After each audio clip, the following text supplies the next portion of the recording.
Bonjour à vous, c'est Josué et le thème du message d'aujourd'hui c'est le lieu de la puissance de guérison. Vous devez comprendre que la puissance de guérison s'active à travers la foi. Est-ce que vous comprenez? La puissance de guérison se manifestera toujours par la foi. Écoutez, la foi c'est comme un robinet. Vous comprenez? Lorsque vous ouvrez le robinet, l'eau peut sortir. Mais quand vous fermez le robinet, l'eau cesse de sortir. C'est la même chose. La puissance de guérison coule à partir du moment où vous activez votre foi. Est-ce que vous comprenez? Par exemple, écoutez, quand vous imposez les mains aux malades, vous comprenez? C'est un acte de foi. Est-ce que vous comprenez? Et la puissance de guérison coule à travers la paume de vos mains. Est-ce que vous comprenez? Parce que le thème du message, c'est quoi? C'est le lieu de la puissance de guérison. La puissance de guérison coule à travers vos mains. Est-ce que vous comprenez? Écoutez, il y a des niveaux de ministère de guérison. Je vais citer les niveaux. Le premier niveau, c'est lorsque vous imposez les mains aux malades et que vous voignez les gens d'huile. Ça, c'est le premier niveau. Le deuxième niveau, c'est lorsque les gens touchent vos vêtements. Est-ce que vous comprenez? C'est-à-dire que vous n'imposez plus les mains aux gens. Les gens touchent simplement vos vêtements et ils sont guéris. Ça, c'est le deuxième niveau. Le troisième niveau, c'est lorsque vous imposez les mains à des mouchoirs, des draps. Vous comprenez? Et lorsque les gens touchent ces objets-là, ils sont guéris. Donc, quelqu'un peut par exemple prendre un t-shirt, il impose les mains sur le t-shirt et on vient vous donner le t-shirt. Et lorsque vous touchez ce t-shirt-là, vous êtes guéri.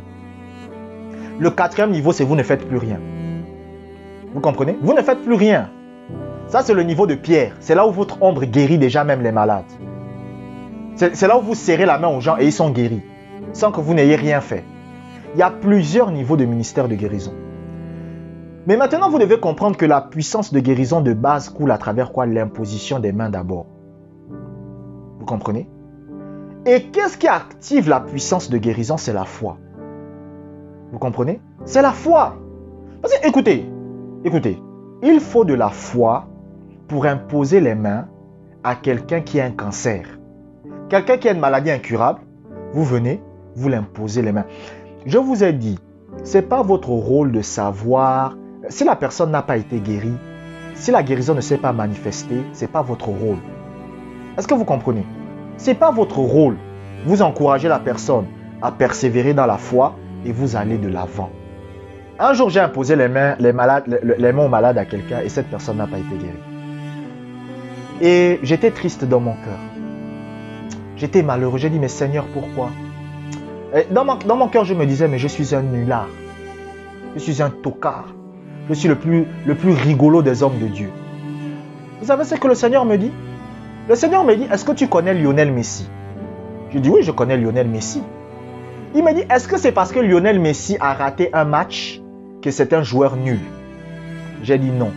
Il m'a dit non, que ce n'est pas parce que tu as prié pour quelqu'un et que la guérison ne s'est pas manifestée que tu es un nulard.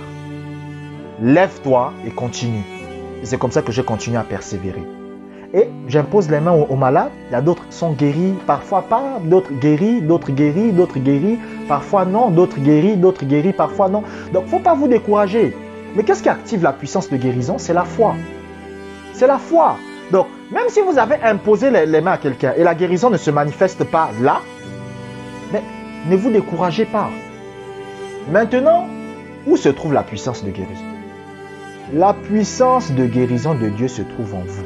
La puissance de guérison de Dieu n'est pas au ciel. Elle se trouve en vous. Écoutez, la puissance de Dieu qui a créé l'univers tout entier est en vous. Il y a même des gens, écoutez, il y a des doctrines bizarres qui sont nées dans l'église. Oh, vous allez recevoir l'onction.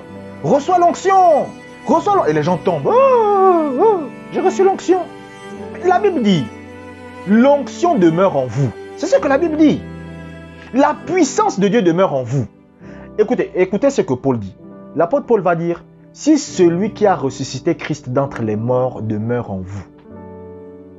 Ça, c'est ce que Paul dit. Donc, ça veut dire que la puissance de Dieu qui a fait en sorte que Jésus ressuscite des morts est contenue en vous. Est-ce que vous comprenez? C'est pour ça que la Bible dit, rien n'est impossible à celui qui croit. Pourquoi?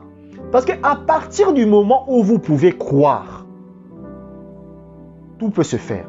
Je vous ai dit dans la première partie de cette vidéo que ce qui active la puissance de guérison, c'est la foi. Donc, à partir du moment où vous pouvez croire, rien n'est impossible. Rien. Vous pouvez marcher sur l'eau. Vous pouvez traverser les murs. Vous pouvez même voler. La Bible dit, la seule condition, c'est quoi? Est-ce que tu peux croire? Pourquoi? Parce que la puissance de guérison est contenue en vous.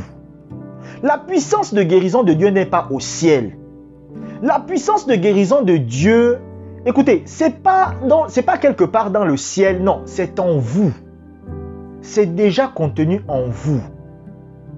En fait, les chrétiens d'aujourd'hui sont comme des milliardaires qui cherchent à devenir milliardaires alors qu'ils sont déjà milliardaires. En fait, c'est comme si Elon Musk vous dit « Je cherche à devenir milliardaire » alors qu'il est déjà milliardaire. Vous comprenez? Ça n'a pas de sens. C'est comme si quelqu'un a une fortune de 10 milliards de dollars. Il vient vous voir et il vous dit « J'ai envie d'avoir une fortune de 10 milliards de dollars. » Mais vous allez lui dire que tu as déjà 10 milliards de dollars. Pourquoi tu veux encore une fortune de 10 milliards de dollars? C'est comme ça que les chrétiens sont. C'est-à-dire qu'ils se mettent à chercher des choses à l'extérieur qu'ils ont déjà. C'est pour ça que vous allez voir des gens, ils voyagent, ils partent voir l'homme de Dieu. Ils disent, oh non, si l'homme de Dieu là m'impose les mains, je vais recevoir l'onction, j'aurai l'onction. Non. Non. La puissance de guérison de Dieu est déjà contenue en vous. Écoutez, la puissance de guérison qui était dans la vie de Kenneth Hagin, la puissance de guérison qui était dans la vie de Oral Roberts, la puissance de guérison qui était dans la vie de William Marion Branham, la puissance de guérison qui était dans la vie de Paul, de Jean, toute cette puissance est contenue en vous. C'est pour ça que le Seigneur a dit, vous ferez les œuvres que je fais. Pourquoi? Écoutez la parole de Jésus. Jésus dit, vous ferez les œuvres que je fais parce que je m'en vais au Père. Donc il dit que lorsque le Saint-Esprit va venir dans votre vie, la même puissance qui est dans ma vie, ce sera la même puissance qui sera dans votre vie. Et vous serez capable de faire ce que je fais. Et vous allez même faire plus que moi. C'est ce que Jésus dit. Vous allez même faire plus que moi. Donc, réveillez-vous. La puissance de guérison de Dieu est contenue en vous. Abonnez-vous pour des prochaines vidéos. Que la grâce du Seigneur soit avec vous.